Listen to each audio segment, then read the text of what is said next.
Good evening to all of you. जैसे कि आपको पता है कि हम लोग की नर्सरी टीचर्स ट्रेनिंग की क्लास चल रही है और उसमें हमारा जो टॉपिक चल रहा है वो क्या चल रहा है, टीचिंग प्रैक्टिसेस विद एड्स। ठीक है, तो उसमें आपका जो कल है वो क्या है, आर्ट एंड क्राफ्ट। तो उसमें कुछ चीज़ें हैं जो मैं आपको समझा रही हूँ। ठीक है, सबसे पहले दी मोस्ट इम्पॉर्टेंट, अगर आप वर्कशीट लेके आते हो, फॉर एग्जाम्पल अगर आप वर्कशीट लेके आ रहे हो या वर्कशीट अब आपको देनी है तो उसमें आपको नेम बच्चे का आना चाहिए। ठीक है, उसकी क्लास यानी नर्सरी या केजी, उसके अलावा उसका सब्जेक्ट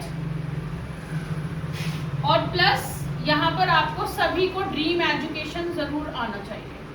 ये क्राइटेरियाज हैं जो आपको फॉलो। अब आप वर्कशीट बना रहे हैं उस पर भी अगर आप एक फोटो में से 4 फोटो करके बना रहे हो, उसको विजुअल होना चाहिए इतना कि बच्चा लर्न कर सके, चीज़ों को समझ सके। बेसिकली क्राफ्ट का कुछ आप करवा रहे हो तो मटेरियल आपको लेके आना है, क्योंकि being a teacher he provide करते हैं यहाँ पे, क्योंकि टीचिंग प्रैक्टिस चल रही है आपकी।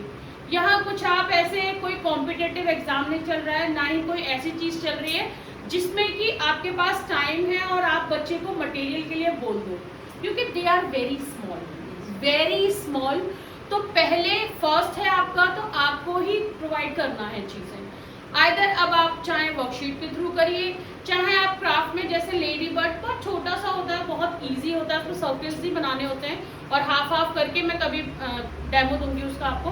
तो लेडी बर्ड है, लाइक मास्क है या कैट मास्क होते हैं, या कोई ऐसा फ्लावर जो आप बच्चों को सिखाना चाहते हैं, या फिर कोई ऐसी चीज़ जो आप पेपर से सिखा सकते हो, वो भी आर्ट एंड क्राफ्ट में आता है। क्राफ्ट में यही सब चीज़ें आती हैं बेसिकली। पेपर से अगर आपको कोई कटिंग सिखानी है या कोई चीज़ करनी है तो वो आपकी प्रैक्टिस है। तो आपको पहले खुद उसको पता होना चाहिए उसके बारे में कि किस टाइप से बनती है, कैसे कैसे स्टेप्स हैं उसके, स्टेप वाइज। ठीक, प्लस उसके साथ साथ आपको सारे स्टूडेंट्स जितने भी, अब आपको पता है 40 स्टूडेंट्स हैं, तो उनका मटेरियल आपके पास होना चाहिए। मे भी अगर बच्चे नहीं लाए तो फिर कैसे करेंगे, सिखाना तो आपको सबको है। ठीक है, तो आप चाहें तो A4 साइज के पेपर्स वाइट ले सकते हैं, उन पे भी आप करवा सकते हो। मान लीजिए कि आप खाली पेपर्स ले आओ और उस पर बच्चे को कुछ बनाने के लिए बोल दीजिए भाई आपको ऐसे करना है, या फिर आपको अपना फेवरेट कलर ही करना है। मान लीजिए कुछ नहीं है, सिर्फ आपने सर्किल ही दे दिया, या आपने रेक्टेंगल दे दिया, या आपने ट्राइंगल दे दिया, या आपने कोई फ्लावर बना के दे दिया ऑन द स्पॉट। ठीक है, और आपने बोल दिया भाई आप अपना कलर करिए जो भी आपका फेवरेट कलर है। ठीक है, फिल योर फेवरेट कलर। तो कुछ भी आप कर सकते हो, it is up to you. आपका टीचिंग प्रैक्टिस है तो वो आपको डिसाइड करना है आप किस तरीके से उसको करेंगे। ठीक है, या क्या आपको लेके आना है। सबको समझ में आ गया? Yes ma'am. क्लियर है? Yes ma'am. देखिए साइज का कोई इशू नहीं है कि आप शीट कितनी बड़ी लेके आ रहे हो, नो मैटर, बस वो विजुअल। अब इतना छोटा भी नहीं कि बिल्कुल ही छोटा साइज आप शीट का लेके आ रहे हो कि एक शीट में से आप 10 बना रहे हो, तो वो बहुत अनविजुअल हो जाएगा, बच्चों के लिए दिखाई नहीं देगा, है ना।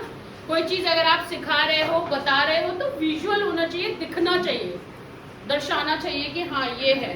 तो वो आप A4 साइज का 4 तक भी चल जाता है, लेकिन उससे ज़्यादा आप, अब A4 साइज में ऑलरेडी वो छोटा है, उसको फिर आप और छोटा साइज कर देंगे तो वो कुछ ज़्यादा ही छोटा। तो वैसे साइज में मुझे कोई इशू नहीं है। अगर आप एक शीट में से भी 4 पार्ट करके भी बच्चों को कराना चाहते हैं वो भी करा सकते हो। अच्छा, यहाँ पर अगर आप कोई ऐसी एक्टिविटी, मान लीजिए कोई आप चार्ट लेके आ रहे हो बड़ा, उसमें आपने 40 स्टूडेंट्स का कुछ ऐसा बना लिया कि भाई अलग अलग ऑब्जेक्ट्स आप बना के लिया है और उसमें आपने यही क्लास में आपने क्रिएट करवाया, ये भी कर सकते हो।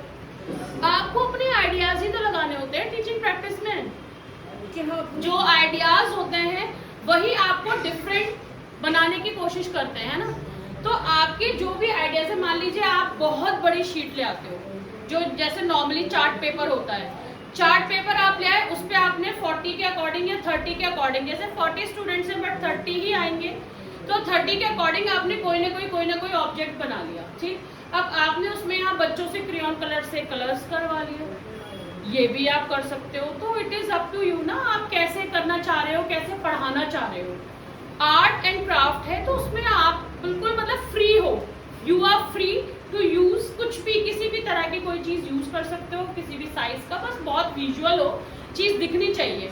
ऐसा ना हो कि हाँ भाई वो बहुत बहुत बड़ी भी ना हो, पता चले अब 8-3 साइज से भी बहुत बड़ा वाला साइज आप लेके आ रहे हो, पता चला कि 6-6 का साइज आप उठा के ले आए बैनर के बराबर, उसमें आप कर रहे हो तो वो भी नहीं, बहुत मैक्सिमाइज भी नहीं, बहुत मिनिमाइज भी नहीं।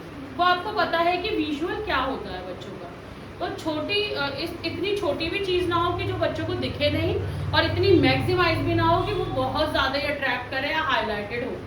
ठीक है, तो वो आपको पता है क्योंकि आप एजुकेटर हैं, बनने जा रहे हैं। ठीक? और किसी को कुछ पूछना है तो पूछ लीजिए। गेटिंग? तो move further. Thank you so much.